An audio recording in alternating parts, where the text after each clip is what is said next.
Hello, welcome to the F4 Hunger Awareness Show. I'm Derek Fiorenza, joined by Isabella Ambrosino. And today we have two nice guests with us from the Safe Harbor in Chester County, Jessica Chappell and Ruby. Ruby, I don't want to butcher your last name there. Want to help me out with Abouraya. Abouraya? Beautiful. And we're really grateful to have you both with us today. We know that a lot of attention is given around the holidays, especially to different services in the community, whether it be shelters, pantries, cupboards, but maybe not so much outside the holidays. So part of our goal today is just to kind of learn a little bit about the Safe Harbor, the work you're doing in Westchester, who you're serving, how you're serving, and then what opportunities others have to kind of get involved and support your mission. But I guess before we get started, would you mind both please giving us a quick background? Go ahead, Ruby. On Safe Harbor or ourselves Well, individually? let's start with you first, and then we can kind of dig into Safe Harbor. Okay. I've been with Safe Harbor for about a year and a half now. My background, I've been in nonprofit for about 8 years. I've spent most of my life in operations and business management. I'm also a Westchester University alumni. Well, Isabella likes that, don't you? Yeah. And Jessica? And I am the executive director of Safe Harbor. I joined in June of 2023.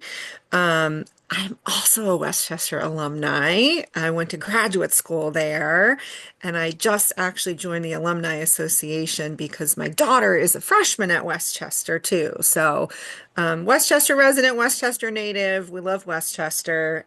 Prior to joining Safe Harbor, I worked in behavioral health, primarily in clinical roles and as executive director for about 15 years, um, in both nonprofit and for-profit realms. Amazing. Well, I'm definitely outnumbered today, Isabella. Between Villanova undergrad, I did my master's degree at Cal U, which is now Penn West. Okay. We had a nice little rivalry there. But we love Westchester, and Isabella is part of a great program there that's helping out nonprofits. So wonderful school. Yep, we My love mom it. teaches there too, 30 plus years. Sweet. Yep. So anyway, we had a really nice opportunity to do some serving with you around the holidays, but if you could maybe at a high level, please describe the work that Safe Harbor does for the community. Sure. Safe Harbor is an emergency homeless shelter. We provide variety of services, but primarily first and foremost, we provide shelter to 150 individuals annually. So we're right on that number pretty much every year. We have 40 individuals that reside with us, anywhere from I'm saying 3 to 6 months, though we are seeing those time frames extend just because housing in Chester County is a challenge. So we are seeing our residents stay with us for longer than they were maybe a year or 2 years ago. But we provide shelter, 3 meals a day, so 120 meals a day, almost 43,000 meals a year. All of the basic necessities, laundry facilities, showers, all the things that, sort of meet our residents' immediate needs. And then Safe Harbor also provides therapeutic services, therapeutic day programming, and then intensive case management services with the mission to really help the individuals that we're serving become housed stably, stay housed stably, and work their way out of poverty, food insecurity, and homelessness. So at any given time, we have 40 individuals with us, 20 females and 20 males. The largest homeless shelter in Chester County and the only single female shelter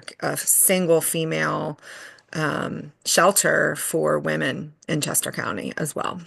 So how do you find your residents, or do they find you? What's that process look like?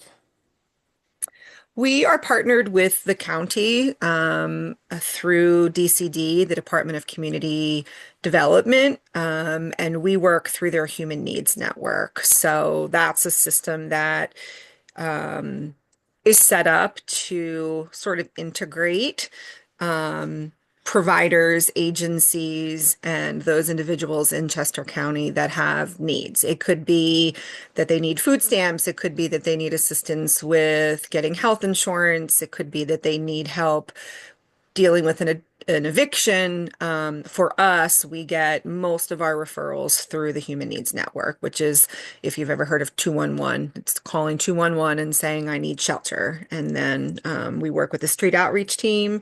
And that's typically how we get our residents through referrals from the county. We do have some beds set aside for people that just come knock on our door, right? We do try to make sure that we have space available for those people that maybe don't fit the criteria that's required by the county, so that, on nights like yesterday, it was really cold. We had a gentleman that was just passing through. He was trying to get to Delaware County. And he stayed with us last night because we had a space for him, and he was up and on his way down to Delaware County this morning. So we try to be flexible so we can meet the need of every individual out there. But yeah, primarily they're coming to us through that county system. Gotcha. And how long is the average stay with the residents? So in 2022 to 2023, our average length of stay was 107 days. 2023 to 2024, it increased to 157 days. I suspect that we'll see 2024 into 2025, those numbers going up. So I say 3 to 6 months, but in truth, Derek and Isabella, we've had individuals that have been with us for over a year. And that is really just all related to certain folks that come to us that really don't qualify for subsidies or vouchers. Certainly, right now, the housing environment and system nationally, right? But certainly in Chester County, is very, very challenging. So I'm not interested in exiting and sort of saying, okay, your 120 days are up, you got to go. I would just be exiting somebody back into homelessness, and we would be bottlenecked. We would get nowhere. So we're really trying to dig in to make sure that the people that are exiting our shelter are exiting into an environment where they will be successful. And so, yeah, we'll see what happens in 2025. I think we're going to see people need longer stays just because housing is going to be more challenging, unfortunately. Yeah. For sure. I have a couple more questions, but I'll turn it over to Isabella. Did you want to jump in with anything here?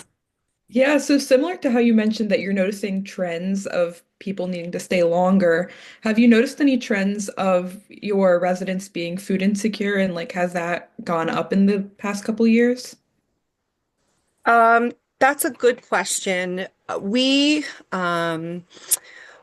The best metric we probably have in terms of like finger on the pulse of what's happening is our community lunch program. Mhm. And so our numbers have been fairly, so this is my understanding of what's happened with our community lunch program. We had sort of a soup meal style community lunch prior to COVID where people were coming in and whoever wanted to come in the community could come in.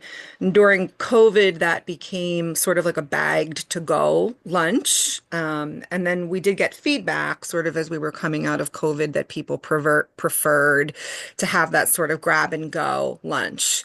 Right now, we're doing between 40 and 50 a day community lunch. And that is just individuals that knock on our door from within the community. I would say that's probably gone up. When I started, it was probably closer to 30 a day.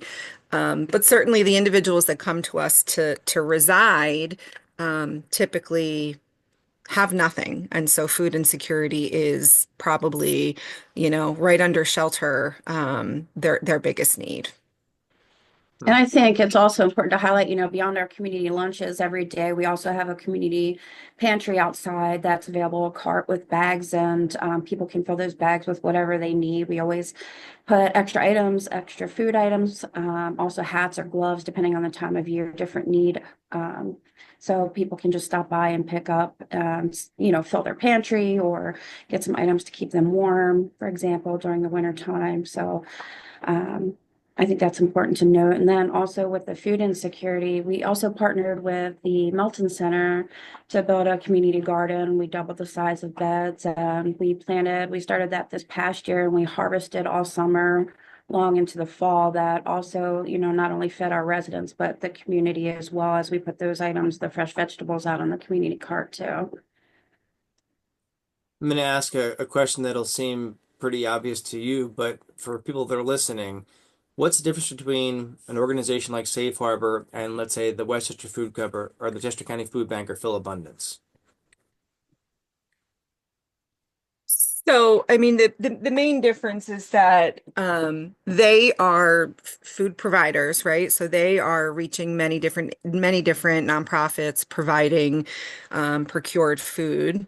We are a recipient and partner of both of those agencies. So both the Chester County Food Bank and the Westchester Food Cupboard, along with many other places in Westchester and even beyond, do support our food efforts, right? But our kitchen is really the heart and soul of Safe Harbor. A lot of times, I'll say, Mhm. because obviously, providing nutritious, hot meals, breakfast, lunch, and dinner to 40 folks. It's a big operation. And then when you add the community lunch on top of that and some of the partnerships that we had, like Ruby mentioned with the community garden, um, it would be impossible to do without partners like F4 and partners like the food bank and the food cupboard. Um, it is certainly incredibly helpful when we're able to procure food that is either no cost or low cost so that we can then steward that food to the folks that need it most. Very helpful. Isabella, you have any follow-up questions on your end? Yeah, I was gonna ask, like, do you guys ever have challenges keeping up with like the demand of and need of food that your residents have? I think one of the biggest challenges when it comes to the food piece is we have to use what we get, right? So let's say that we get a huge shipment of cod fillets, or we get a bunch of pork in, right? Meeting the dietary sort of needs and preferences and the nutritional guidelines that we're shooting for with our residents can be challenging. If we get we have to use what we receive. And so menu planning and meal prepping, not necessarily knowing what we're getting can be challenging. And then just making sure that we're meeting the needs of every resident. We certainly are not, a medical facility, but we do have residents that have, brittle diabetes or coronary disease. Certainly, there are complicated underlying medical issues from years of, not taking care of themselves that our residents face. And so I'm a very, very strong believer in, nutrition leading to wellness and a good meal leading to a good day. And so we actually do partner quite a bit with the Westchester University Nutrition Department, who Mhm. helps us.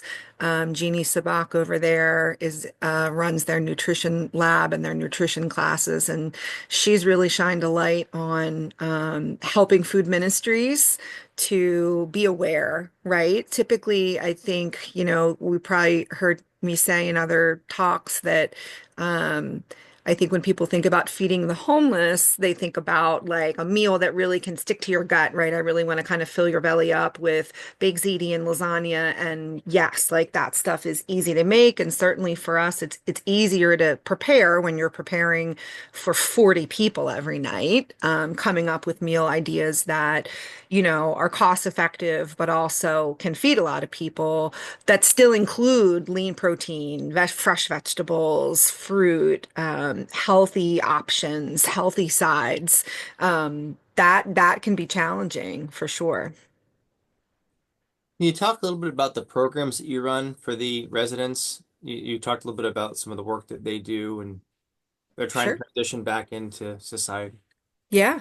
Um, so when Ruby and I both started at Safe Harbor near the same time. I think Mhm. I was in June and Ruby joined in July. July. Yep. She was my first new hire, and I'm forever grateful for that.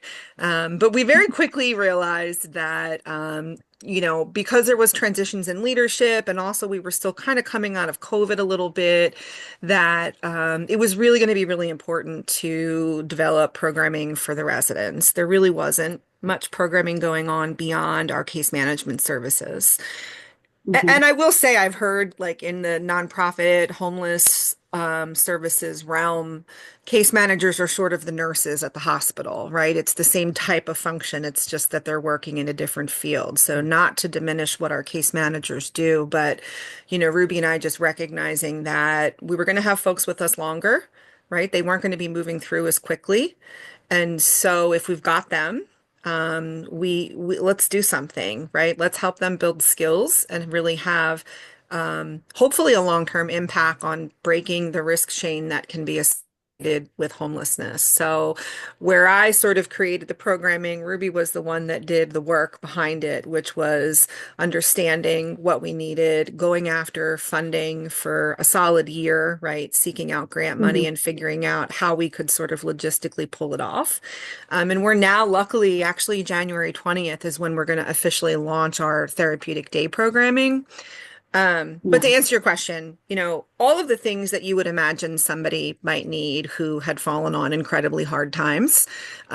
So we do therapeutic wellness programs like mindfulness groups, art therapy, Bible study, um, the community garden. We had a garden club, and now we're beginning to really roll out programs like job readiness, computer literacy. We have 20 laptops coming on the way from a grant that we received, financial literacy, renter preparation, right? How to be a good renter, how to work with landlords, life skills. I think one of the things that is really noteworthy when we think about programming is, um, for individuals that have been homeless, that have been living on the streets, which you need to be verified as literally street homeless to be a resident at Safe Harbor, meaning you were living in a place that was uninhabitable for humans. If I put a bunch of chicken and meat in your refrigerator when you leave, you may not know what to do with that. Right? I mean, that may be completely meaningless to you because you haven't had a refrigerator for the last 5 years because you have been living in a tent in a parking lot, right? And this is truth. I mean, it sounds, I think, a little crass, but I mean, it's reality, right? So that's why I think, we really paused and thought, well, like, then what is matters is like helping our residents to function. And if that means teaching them to cook pasta and frozen meatballs, then that's what we need to do. And that's what we need to provide them so that when they're not with us, they'll be able to understand how to, utilize some of those life skills that maybe they had and lost, or maybe they never developed because of their upbringing, right? There's a lot of reasons why somebody has become homeless. And so all of the programs are really resulting in trying to address everybody's really unique, complex issues that have led And to what them becoming homeless. Yeah.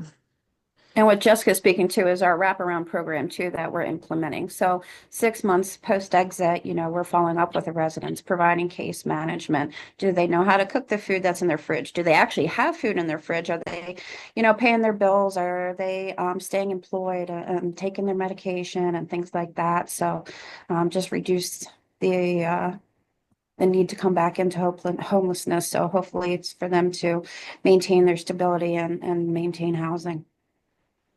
So it sounds like there's a personal and even emotional investment where you're not just providing a warm bed and a meal, but you're truly invested in the lives of these individuals. Yeah, I think that's what we're trying to do. And to be honest, sometimes it works and sometimes it doesn't, And what we say to the people who aren't ready is come back when you're ready.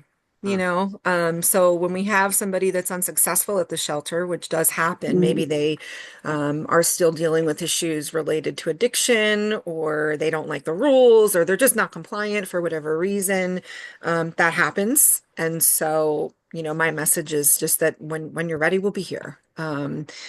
And that's what I hope we will be for the folks that are needing help that aren't ready, that they know that they can come back and we'll do our best again and we'll keep trying. I love the purity of that message. It's beautiful. When you're ready, we'll be here. Yeah. I have a couple more questions, but Isabella, do you have anything you want to jump in on? I think they answered all my questions. What type of volunteer opportunities do you have currently with Safe Harbor? I can speak to volunteer opportunities. We see many, many volunteers. I wish I had the number. It's probably close to 150 over the course of a year. Um, and there are a variety of volunteer opportunities. We see many volunteers each day come into our shelter. Things like providing baked goods, certainly helping us with procuring food, serving meals, coming in and providing support at the shelter, supporting some of our programs. We have some folks that have a skill set that they want to be able to sort of in kind give.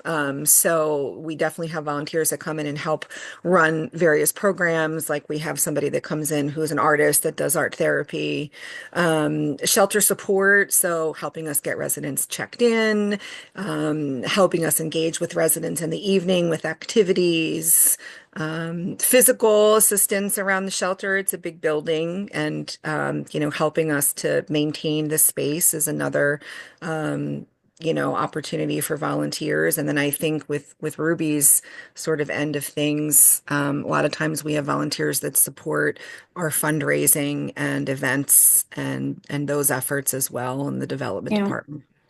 We also have ongoing committees and board opportunities, so anybody that's interested is welcome to reach out. Mission advancement committee volunteers are greatly needed, to advance our mission in different ways, whether it's raising funds or helping with our events, or advocacy, for example. You know, Everything that Jessica's highlighted and what we've grown and what we're doing this year, and that we've implemented and to be able to move forward. Last year our budget was 1.2 million. This year it's 1.7 million. So all those efforts that we are implementing, it does take funds to be able to carry those out and to be able to support our residents in the way that they need, as well as our community. I just want to shout out our community, all of our partners. We want to be able to do it without the help and the donations that we receive constantly. And as we're building partnerships and grants with like the DCD, the DCED, and a lot of the organizations and foundations, where the need is just going to grow. You mentioned it earlier. What's the DCD and DCED stand for again? Department of Community Development and Department of Community Economic Development. Perfect. Well, I guess as we conclude here, what are your goals, I guess, short term and long? So we're in 2025 now. What do you see yourself pursuing this year, and then kind of the next few years? What are your immediate and then I guess a little longer term goals for Safe Harbor? We have big goals. I think we've had big goals from Yeah. the start. Um, Yeah, we like to dream big. We have big aspirations. I think, from a high level, our goal is to really have an impact on homelessness and food insecurity in Chester County. We want to help our neighbors, right? We want to be a member of this community. We want to become an anchor institution. We want to be able to provide social services so that we really have an impact on our neighbors. I think there's a recognition that, you can't help everybody, but I can't help the person next door, right? And so that's certainly one of our goals. And I think for us this year, last year, we spent a lot of time really just getting out there and trying to re-engage and reconnect with people, where this year we are really looking to launch these programs and look at the outcomes of the programs and kind of evaluate, where we want to go with programming. And certainly advocacy and lobbying is a place where I see not lobbying, but advocacy is a place where I see Safe Harbor, really hopefully being a player at the table when it comes to advocating for the things that are important, as we move into the next 4 years, making sure that our voices are heard. And then just providing whole person trauma informed care, right? Treating everybody with dignity, treating everybody as an individual with full potential, expanding our reach and our network, supporting our supporters and our partners, I really believe that that's a reciprocal relationship in every sense. And so developing those reciprocal collaborative partnerships, we're really excited about that for 2025. And then Ruby's working on some things too. This is what I'm super excited about. Unfortunately, there's a greater need in Chester County. Even though we are the largest homeless shelter here in Chester County, the waiting lists are still there. Um, so we are actually working on an expansion. We own our building and the parking lot, and I have some grants in and I'm working on launching a capital campaign to hopefully be able to build a two-story building above our parking lot to be able to increase capacity here by 50% at least. We're also pursuing the opportunity of some transitional housing or affordable housing units within that expansion, as well as potentially, having a rooftop garden on top of the building, to be sustainable and to be able to harvest our improvers, as well as, be an escape kind of for our residents to be able to gain those skills um, and whatnot. We're utilizing the Melton Center obviously for the garden, but to be able to expand on that and have that here in-house. So I'm just really excited about our growth and where it might lead to over the next year or two. Amazing. Isabella, any last thoughts here? I think what you guys do is amazing. And I really love how you guys mentioned that you try to help your residents transition and like have services to teach them and help them. And you're not just like a place for them to stay. And I think that's amazing. Thank you. Thank you. Yeah, it's really inspiring work. I think my takeaway is when you're ready, we'll be here. That was beautiful, Jessica. I think that, Yeah, that's what we mean. Yeah. Mean it. yeah. Yeah. Yeah. You're on social media, so we'll put your links in the bottom, Isabella, when we upload. And anybody can kind of reach out, I guess, Ruby, for volunteer opportunities to you. Actually, we recently hired Blaire, so I'll give you Okay, that information. perfect. Yeah, Blair is our new volunteer and communications manager, and thanks to our grants, as Jessica said, we're launching our programs January 20th. We were recently able to hire a program manager as well. So anybody that wants to connect with volunteering services and providing those day programmings, they can go ahead and contact him as well. I'll give you that information. Perfect. We'll include that. Well, on behalf of F4 and the Hunger Awareness Show, I'm Derek. This is Isabella. We thank you, Jessica and Ruby, for joining us. Keep up the great work. This is beautiful, and we'll be in touch soon, I'm sure. Thank you. Thanks so much, And guys. We thank you, Derek. I appreciate it. appreciate Yep, thank you.